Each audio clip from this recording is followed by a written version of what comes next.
কোটা সংস্কার আন্দোলনে আটক হওয়া সব শিক্ষার্থীকে মুক্তি করে দেওয়ার নির্দেশ দিয়েছেন প্রধানমন্ত্রী শেখ হাসিনা। চলমান পরিস্থিতির মধ্যে শনিবার বেলা 11টার দিকে পেশাজীবী সমন্বয় পরিষদের সঙ্গে বৈঠকে বসেন শেখ হাসিনা। প্রধানমন্ত্রীর কার্যালয় সূত্রে এই বৈঠকের বিষয় নিশ্চিত করেছেন। রোববার বিকেল 4:30টায় গণভবনে সাংস্কৃতিক কর্মীদের সঙ্গে বৈঠকের কথা রয়েছে প্রধানমন্ত্রী।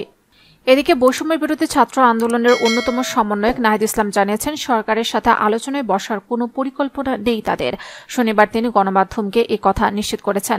তিনি বলেন, যখন আমরা ডিবি হেফাজতে ছিলাম তখন প্রধানমন্ত্রীর সাথে আলোচনায় বসার প্রস্তাব হয়েছিল, কিন্তু আমরা এ প্রস্তাবের প্রতিবাদে ডিবি হেফাজতে অনশন করেছিলাম। গোয়েন্দা পুলিশের হেফাজতে থাকা কোটা সংস্কার আন্দোলনের 6 সমন্বয়ককে বৃহস্পতিবার বিকেলে ছেড়ে দেওয়া হয়েছে।